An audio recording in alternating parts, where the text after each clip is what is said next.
প্রশান্ত মহাসাগরে তাপমাত্রা বৃদ্ধি আর এল নিনোর প্রভাবে চরম খাদ্য সংকটে পড়েছে আমেরিকার দক্ষিণের সামুদ্রিক পাখিরা।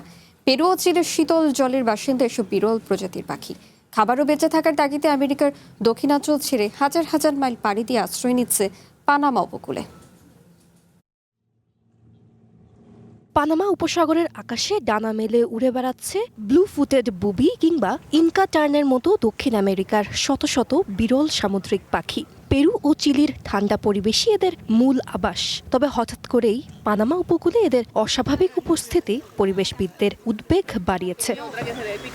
মূলত প্রশান্ত মহাসাগরের পৃষ্ঠভাগের তাপমাত্রা অস্বাভাবিক বেড়ে যাওয়ায় আমেরিকার দক্ষিণ উপকূলে শীতল সামুদ্রিক স্রোত হোমবোল্ট কারেন্টের উষ্ণতা বেড়ে গেছে। এল নিনোর প্রভাবে অ্যানচোভি বা সার্ডিনের মতো যেসব ছোট মাছ খেয়ে এসব পাখি বেঁচে থাকতো সেগুলো পানির গভীরে সরে গেছে।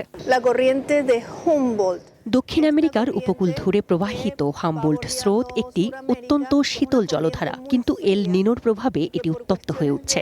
আর সামুদ্রিক পানির তাপমাত্রা বৃদ্ধির কারণে এসব পাখির প্রধান খাদ্য মাছে তীব্র সংকট দেখা দিয়েছে। খাদ্যের অভাব এসব পাখিকে নিজেদের আদি বাসস্থান ছেড়ে নতুন ঠিকানার সন্ধানে ছুটতে বাধ্য করছে। পাখিপ্রেমী ও পর্যবেক্ষকদের জন্য পানামার আকাশে বিরল এসব পাখির উড়াউড়ি দেখতে পাওয়া আনন্দের হলেও বিশেষজ্ঞরা বলছেন এটি সামুদ্রিক বাস্তুতন্ত্র ধ্বংসের সতর্কবার্তা। এগুলোকে আমাদের দেশে দেখতে পাওয়া অনেক মানুষকে আনন্দ দিলেও এর আড়ালে রয়েছে এক করুণ ও বিষাদময় গল্প। তারা আসলে আমাদের এই দেশে থাকার কথা নয়। তারা যদি এখানে এসে থাকে তার একটাই কারণ, তারা নিজেদের এলাকায় খাবার না পেয়ে বাধ্য হয়ে আমাদের পানামার পানিতে খাবারের সন্ধান করছে।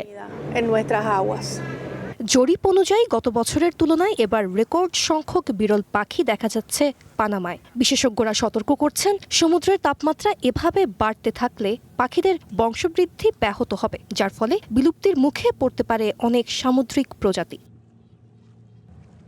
সঙ্গীতা ইসলাম, ওয়ান ইন্টারন্যাশনাল ডেস্ক।